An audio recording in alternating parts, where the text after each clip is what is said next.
let's go get some buns. Buns, buns, buns, buns, buns, buns, buns, buns. You guys, look how pretty the taro ones are. I like doughy, meaty, warm goodness. Good morning. I typically don't say that on this channel because, I don't know, I say it on my main channel. I don't have a reason. It is actually the morning though. And I'm excited because it is officially May, which means it is Asian American and Pacific Islander Heritage Month, which if you guys aren't familiar, is a month to celebrate Asian culture and Asian in general. So I am going to be celebrating by focusing on some Asian authors as well as Asian content or reading. You guys aren't familiar, my main channel, The Beauty Breakdown, is essentially an Asian beauty channel. So I talk a lot about Korean beauty as well as Asian beauty. So I essentially celebrate this month every day of my life. Korean beauty is kind of what I'm known for, and back before COVID and all that kind of stuff, I also would do a lot of travel vlogs to Japan and Korea and talk about food and all that kind of stuff. So I thought it'd be fun to focus again, like I said, on some Asian authors and content. So I'm gonna be kicking this month off by reading A Taste for Love by Jennifer Yen. I intended to read this back in February because I was doing a lot of romance reading. However, I burned out pretty quickly on reading romance because it's not typically my genre of content or genre of reading that I like. But I thought I'd pick this book back up and give it a go now that I've had some space in between. And who knows, I might be pleasantly surprised. And I'm planning on making this like a reading/eating vlog, because why not? First one that I did that was kind of like that was my video for a pho love story. In that video, I took you guys along with me to the Asian grocery store, showed you guys how I made pho, and then I read a pho love story. Unfortunately, it wasn't my favorite book. I think I rated it like a 3 out of 5 stars, and it might be because it was more YA, so maybe it wasn't spicy enough for me. Just wasn't my cup of tea, but I'm excited to give this book a go and see if I can be converted to romance reading. Also, to celebrate this month, I am going to be making a couple donations. I am going to be donating to the Asian American Legal Defense and Education Fund.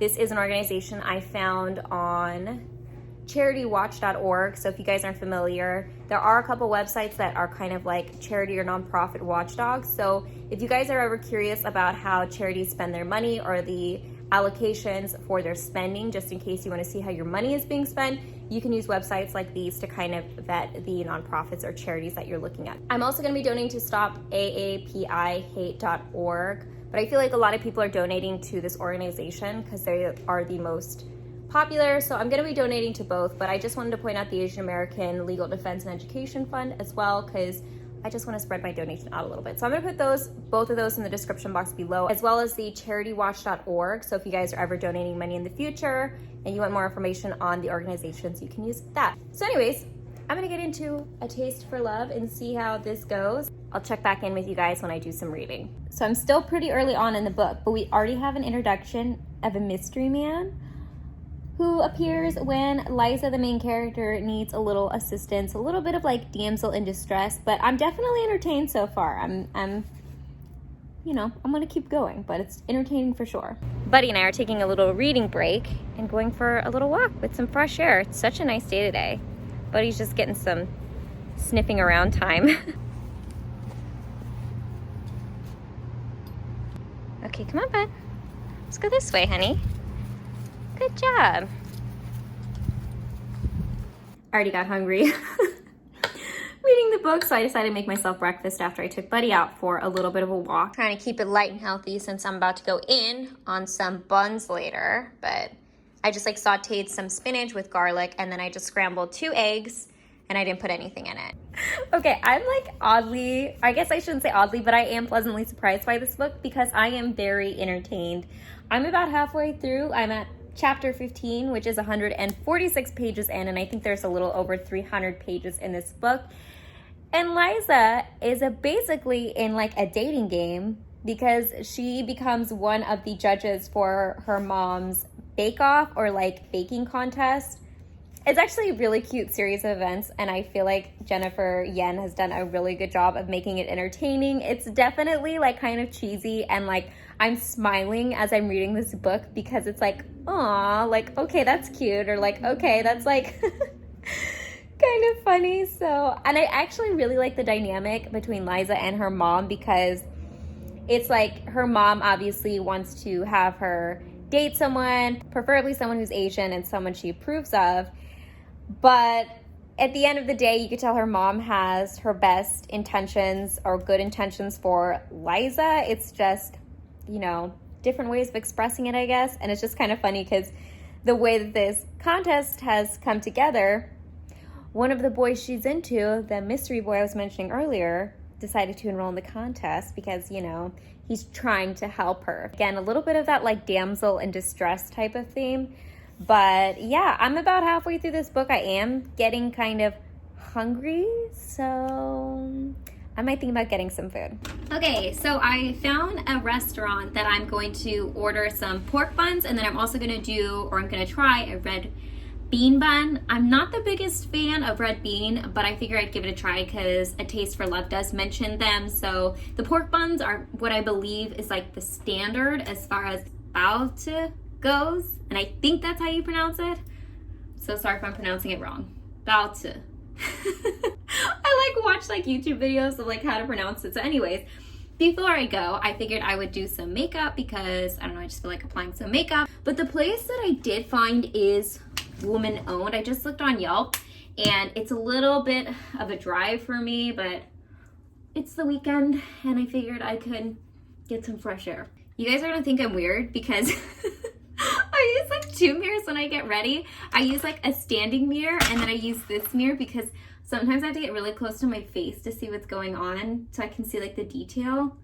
And you know, I don't know, it's a little awkward to like grab and pull towards my face. But sometimes I like to see bigger picture. Smaller picture, bigger picture.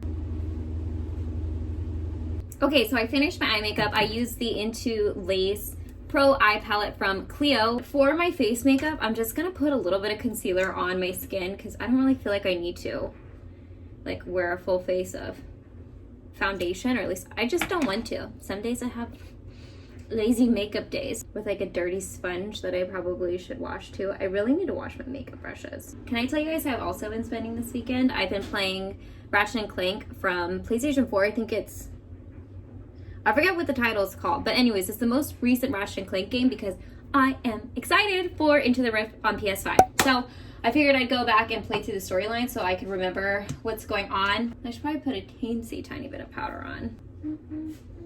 And then last but not least, I'm going to use this Lasting Water Tint from Romand, and this is the K Heritage line in 10 Chicha Beige.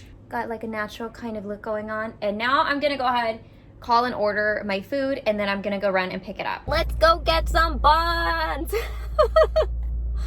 So this is going to be a little bit of a drive for me, but I'm going on the weekend, so I don't think I should hit too much traffic, but I'm excited. I actually ended up getting like taro buns. I thought it was gonna be red bean, but this place has taro and pork buns, and I was essentially looking for pork buns mainly.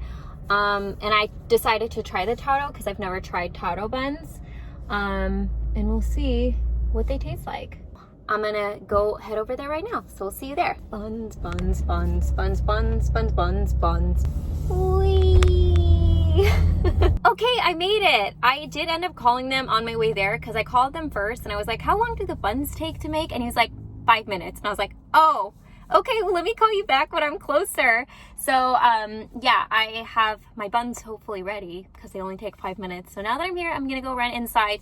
The place is called Udam Khmer. It had good reviews on Yelp, and like I said, that's where I found it. It's woman owned, and I decided I want a little bit of a drive, so I decided to drive out this way. So I think I'm talking way too much. I'm just gonna go run in and get my buns because mama's ready for her buns.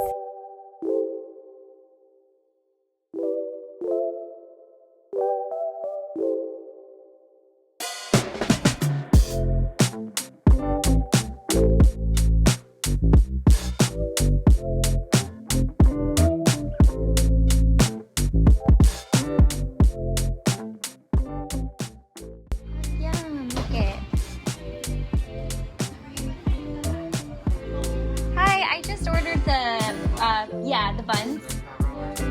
Yeah. Okay.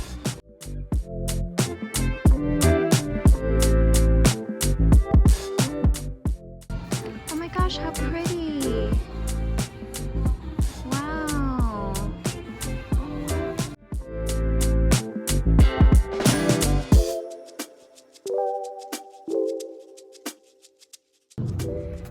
Okay, I got the goods.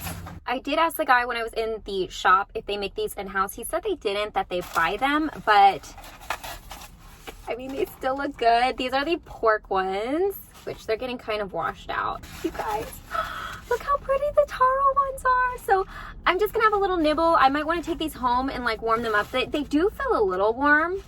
Oh yeah, they're a little warm, but like I feel like if you're gonna eat a steamed bun, it's best to have them warm.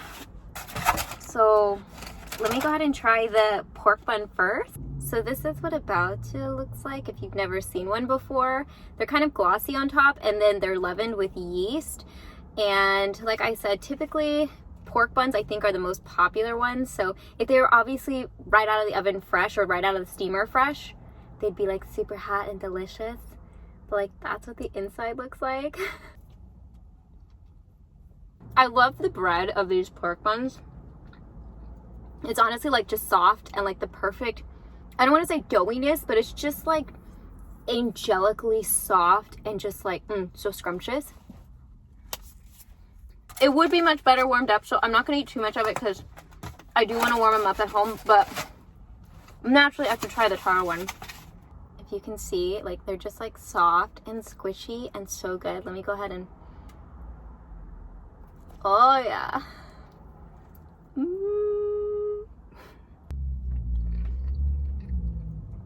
They're very delicately sweet. If you've ever had like red bean or like taro, it's like very slightly sweet. I'm not tasting a difference in the dough, even though as you can see the dough is like this pretty lilac-y color. So like I said, I'm gonna go home and warm those up and keep reading A Taste for Love because I was actually getting really into the book and I had to kind of tear myself away to come pick up these buns.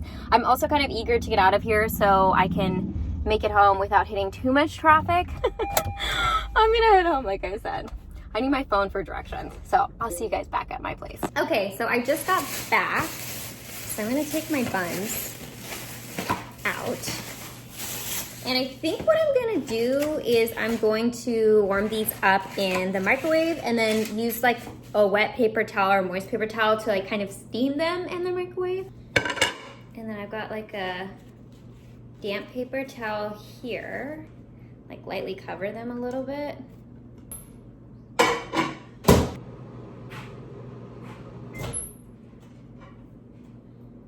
Are they steamy? Oh yeah. Can you see the steam? Ow, ow, ow. Okay, let's try. I definitely overdid them because now, like, as you can see, the outside's kind of flaky, but like, let's try. Ow, hot. Oh yeah. Am I gonna burn myself with this like molten lava pork? Like I was saying earlier, I haven't had pork bun in so long. This is like one of my favorite things to eat too. I like doughy, meaty, warm goodness. Look at the perfection of this taro bun. So let's see if the inside is a little bit better now that it's warm. Ooh, it's hot. Okay, yeah, that looks a lot better. Because now the inside's like actually softened a little bit instead of being just like paste inside. Ooh, it's hot. I like it. I have to say, like red bean taro is like not my favorite, but that's pretty good. That's what the inside of the pork bun looks like. If you can kind of see. And then the inside of the taro pork bun. And now that I've got my pork buns, it's time to settle back down with my book here. Have some nom-noms and read, because that sounds like the ideal weekend plan. I don't know about you guys, but it does for me.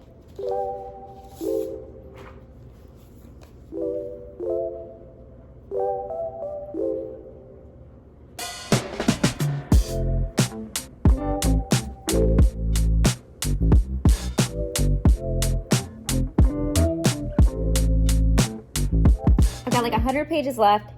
I take it back. It's definitely getting juicy, but in a different way. Some people are relating to each other in this book that I never first saw coming. So some twisty turns in this book Like I said, I got about 100 pages left, so I might sit here and just hammer it out because, like I said, I'm enjoying myself. This is very entertaining, very dramatic, and I'm liking the romances going on. I just finished A Taste for Love. Not gonna lie, I burned through this book. It was a pretty easy to read YA type of novel, and overall, I think I'd give this like 3.5/3.75 stars out of 5. I thought this was super cute and fun. Like I kept saying throughout this whole video, I was very entertained from like start to finish of this book. I like that there was a lot of different elements in this. There's like some sister kind of conflict in it. There's mother-daughter, heart-to-heart. There's some racial education and cultural education in this, which I really love. There's also some LGBTQ representation, as well as like, not to spoil it too much, but there's some sweet revenge at the end, kind of pun intended, as well as villain that you don't quite suspect. I thought this was really, really fun, and I would definitely recommend it if you're looking into this book and if you're just looking for something fun to read. I will say, like, some of my critiques of this book, I didn't really care for James as a character. Like, he's kind of portrayed as this like rich, cute, handsome, tall guy that's supposed to be kind of like unfazed and a little too cool for school. I thought he kind of jumped to conclusions a bit, but he kind of had like a redemption towards the end, which was nice to see. I like Liza. I thought she was cute and fun, and a lot of the supporting characters I really liked as well. So that's pretty much my take on A Taste for Love. If you guys like these types of videos where I kind of like read a book / eat, or like try to pick some food themed books, let me know, because I really enjoy it. It's kind of fun to go hunt for the food itself. I was thinking about it, I was like, I could have done boba, but I just really felt like having pork buns. So let me know if you guys like these style of videos, and I will keep doing them. And as always, I hope you guys are happy and healthy, and don't forget to rate, comment, subscribe, share with your friends and family, hit that notification bell, and I'll see you guys in my next video. Bye guys.